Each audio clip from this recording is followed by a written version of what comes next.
Ada sahabat Nabi lagi bertengkar, dua orang berantem nih sampai wajah mereka memerah.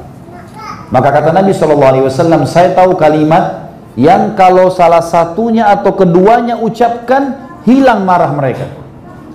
Kata sahabat, kebetulan sahabat yang bertengkar agak jauh, mereka tidak dengar sabda Nabi ini. Ada rupanya sahabat Nabi disebut bertanya, ya Rasulullah, kalimat apa itu? Kata Nabi SAW, kalau mereka membaca A'udzu billahi samiil alimi minasyaitonir rajim. Saya berlindung kepada Allah ya, yang maha mendengar, yang maha mengetahui dari syaitan ar-rajim. Ini di Malaysia diterjemahkan apa rajim ini? Dirajam. Itu betul. Saya sudah sampaikan di Indonesia agar diganti kalimat terkutuk. Nah, di Indonesia kita terkutuk, mestinya terajam, betul. Ar-rajim itu dari kata-kata rajam. Apa itu rajam? Dilempar. Dan ini penting. Makna ini penting. Kenapa? Karena memang kalau kita baca satu kali isti'adzah, A'udzu billahi minasyaitonir rajim atau A'udzu billahi samil alim minasyaitonir rajim, Allah datangkan malaikat yang memanah syaitan yang sedang goda kita tuh dengan panah api. Itu yang terjadi. Itu makna daripada rajim. Ini kan. Nah sekarang Bapak Ibu sekalian, kita renungi dulu ada hadis Nabi ya.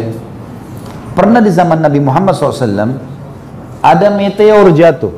Di sini bilang meteor juga ya. Mic-nya kayaknya baterainya ini. Ya, afwan. Ada meteor jatuh. Meteor jatuh ini kalau di Indonesia, saya nggak tahu di sini, mungkin sama kali. Biasanya orang punya keyakinan macam-macam. Katanya mungkin doanya mustajab, suruh berdoa atau apalah keyakinan. Di Indonesia itu ada yang buka dompet, anggap rezekinya bisa datang. Saya nggak tahu kalau di sini, tapi begitulah. Tapi yang jelas di zaman Nabi Muhammad SAW pernah jatuh meteor. Kemudian Nabi bilang SAW kepada para sahabat, apa yang kalian bilang di zaman jahiliyah dulu sebelum Islam datang kalau lihat seperti ini? Kata para sahabat, ya Rasulullah, kami meyakini kalau itu terjadi, ada meteor jatuh, berarti ada orang yang terkenal lahir pada malam itu, saat itu, atau ada orang terkenal meninggal dunia. Kata Nabi SAW, ketahuilah, jatuhnya ini yang kalian lihat bukan karena apa yang kalian yakini. Tapi, kalau Tuhan kita Allah ingin menentukan sebuah keputusan, misal gini Bapak Ibu sekalian, besok hari Ahad besok, kadar air, kadar udara, siapa yang lahir, siapa yang mati, apa yang rusak, apa yang baru dibuat, semua itu keputusan Allah untuk besok di bumi dan di alam semesta, baru Allah sampaikan malam harinya. Nanti malam Allah sampaikan kepada para malaikat pemikul singgasana 8. Lalu pemikul singgasana 8 ini bertasbih. Mereka bertasbih, subhanallah gitu. Maaf, mereka bertakbir, Allahu Akbar. Lalu malaikat di langit ke-7 mendengar, lalu mereka berkata Allahu Akbar.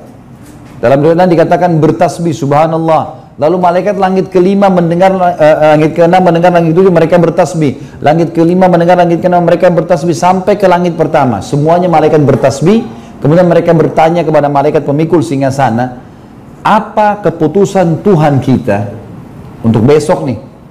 Maka disampaikanlah oleh pemikul singgasana 8, di sini hujan, di sini mati, di sini lahir, di sini semua. Apa yang akan terjadi besok disampaikan pada saat itu.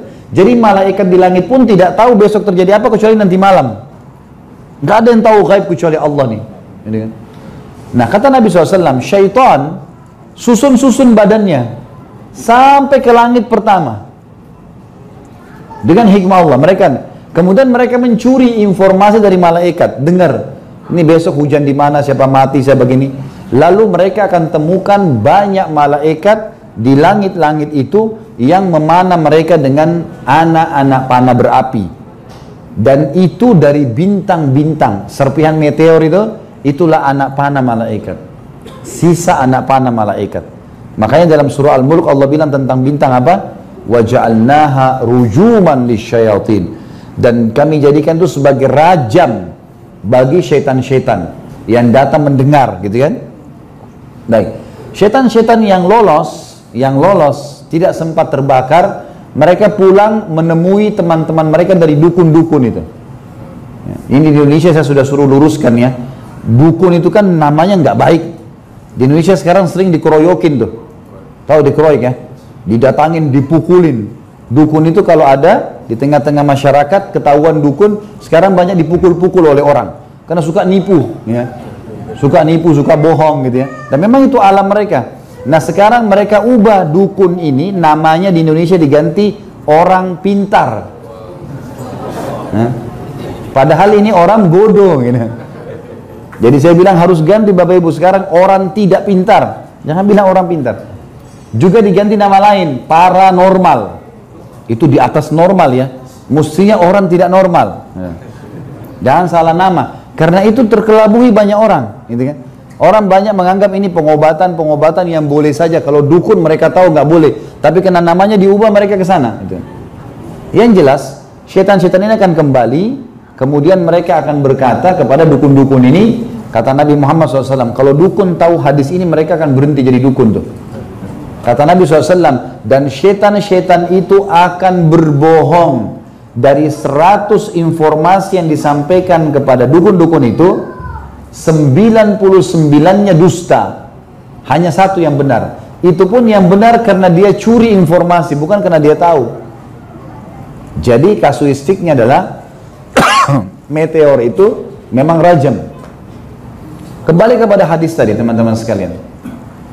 Nabi Muhammad SAW mengatakan, saya tahu kalimat yang kalau keduanya ucapin, maka akan hilang marah dari mereka. Lalu sahabat bertanya, apa itu kalimatnya ya Rasulullah? Kata Nabi SAW, kalau mereka membaca, saya berlindung kepada Allah yang maha mendengar dan maha mengetahui dari syaitan yang terajam. Juga ada seorang sahabat pernah datang kepada Nabi SAW dan berkata begini, ya Rasulullah, wasiatkan saya mau hidup tenang, nggak punya musuh, tentram, mati saya masuk surga nih.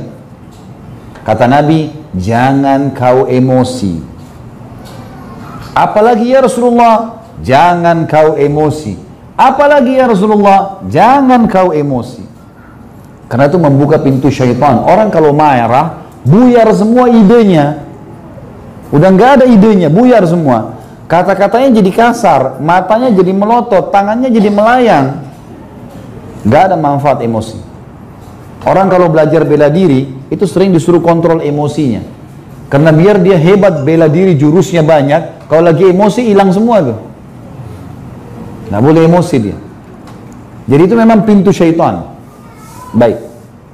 Pintu yang kedua, pintu gerbangnya syaitan. Jadi mulai sekarang tutup tuh marah. Jangan marah. Ada masalah pecahkan, bicara.